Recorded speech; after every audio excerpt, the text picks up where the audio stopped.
Assalamualaikum warahmatullahi wabarakatuh. Saya Muhammad Faiz Syafi'i dari Fakultas Sistem Informasi Universitas Nasional.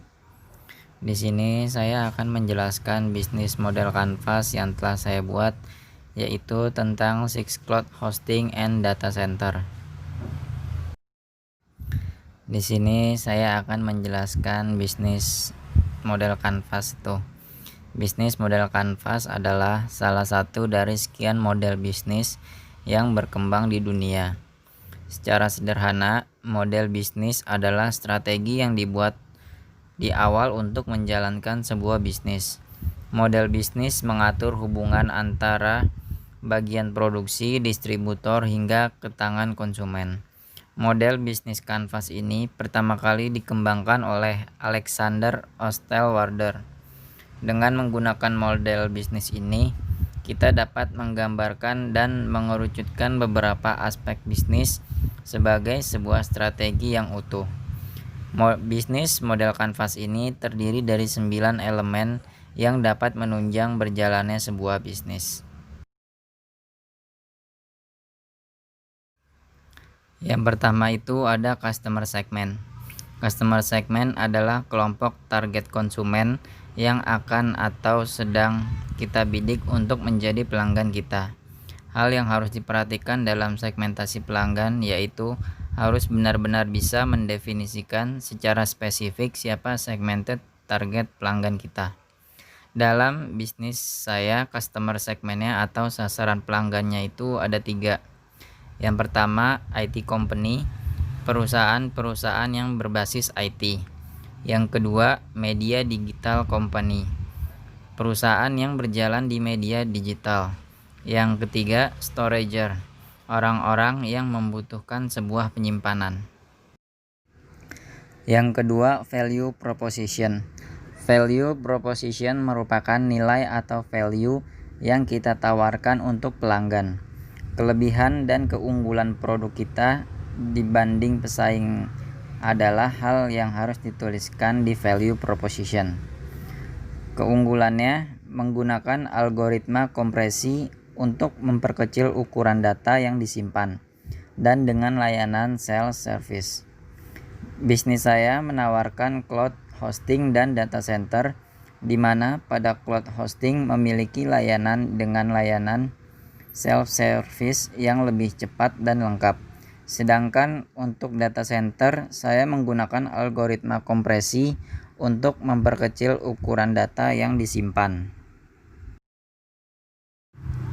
Yang ketiga adalah channel.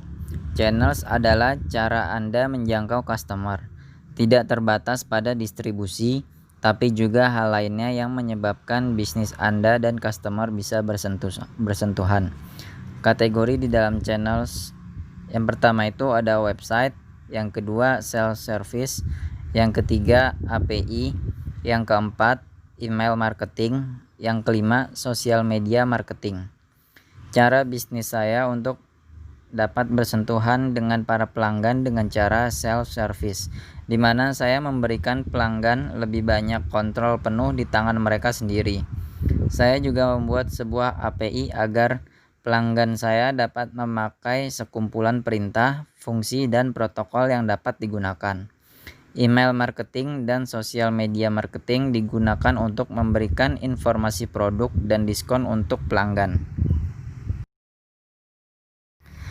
Yang keempat ada customer relationship. Customer relationship adalah cara-cara yang bisa Anda gunakan untuk berkomunikasi dengan customer segment. Biasanya banyak orang yang bingung membedakan antara customer relationship atau channel. Kata kuncinya adalah relationship. Customer relationship soal hubungan, kalau channel soal cara Anda menjangkau customer segment. Kategori di dalam customer relationship ada 3. Yang pertama customer conference, yang kedua online support, yang ketiga forum. Saya selalu memelihara segmen dengan para pelanggan saya dengan cara melakukan conference setiap tahunnya. Saya juga memiliki online support yang senantiasa memberikan respon apabila ada pertanyaan. agar para pelanggan lebih dekat dengan pelanggan lain dan tentu dengan saya. Saya memiliki forum untuk bertanya dan lain-lain. Yang kelima, ada revenue stream. Revenue stream dalam BMC adalah berbagai cara untuk menghasilkan keuntungan dari value proposition saya. Bahasa kasarnya, cara kita mendapatkan duit. Kategori di dalam revenue stream yang pertama itu ada usage fee, yang kedua subscription fees. Bisnis saya dalam hal mendapatkan keuntungan didapat dari dua kategori. Yang pertama usage fee, artinya customer membayar sesuai lamanya menggunakan produk atau jasa. Sedangkan subscription fees didapat dari biaya berlangganan para customer. Yang keenam ada key resource. Key resource adalah hal-hal yang paling penting yang harus Anda punyai agar key activities bisa dijalankan dan value proposition bisa diberikan pada customer. Kategori di dalam key resource ada tenaga kerja.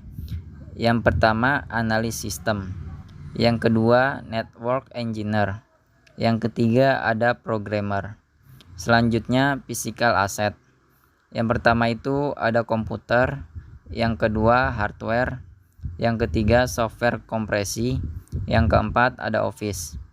Dalam menjalankan operasional bisnisnya, saya mempunyai banyak komponen utama, yaitu ada tenaga kerja dan physical asset, di mana dalam tenaga kerja ada analis sistem, network engineer, dan programmer. Sedangkan di dalam physical asset ada komputer, hardware, software kompresi, dan kantor. Yang ketujuh ada key activities. Kolom key activities harus diisi dengan kegiatan wajib yang dilakukan oleh perusahaan untuk menghasilkan value proposition yang ditawarkan. Kategori di dalam key activities yang pertama itu ada optimisasi software dan hardware. Yang kedua ada maintenance software dan hardware. Kegiatan bisnis saya ada optimasi software dan hardware sama maintenance software dan hardware. Optimasi dan maintenance software dan hardware sangat penting bagi bisnis yang seperti ini karena menuntut untuk terus berjalannya sistem secara 24 jam penuh. Kedelapan ada key partner. Key partner adalah pihak-pihak yang bisa Anda ajak kerjasama dengan tujuan. Yang pertama, optimisasi dan ekonomi. Yang kedua, reduction of risks and uncertainty. Yang ketiga ada acquisition of particular resources and activities. Kategori di dalam key partner yang pertama ada SaaS provider, yang kedua PaaS provider, yang ketiga hardware vendor, yang keempat open source GNU. Bisnis yang saya bangun akan bekerja sama dengan software as a service untuk keperluan software, platform as a service, hardware vendor untuk penyuplai hardware, dan juga open source dan GNU sebagai sistem operasi yang saya gunakan. Kesembilan, ada cost structure. Cost structure adalah rincian biaya-biaya terbesar yang harus Anda keluarkan untuk melakukan key activities dan menghasilkan value proposition. Kategori di dalam cost structure yang pertama ada asset as server dan data center, yang kedua service as electrical power, yang ketiga people for developing and managing the system. Rincian biaya yang saya keluarkan untuk bisnis ada 3, yaitu aset as service dan data center, yaitu keperluan untuk membeli aset, server, dan data center. Service as electrical power yaitu membayar tagihan listrik, dan yang terakhir membayar karyawan. Dan inilah contoh bisnis model kanvas yang telah saya buat. Sekian presentasi yang telah saya buat.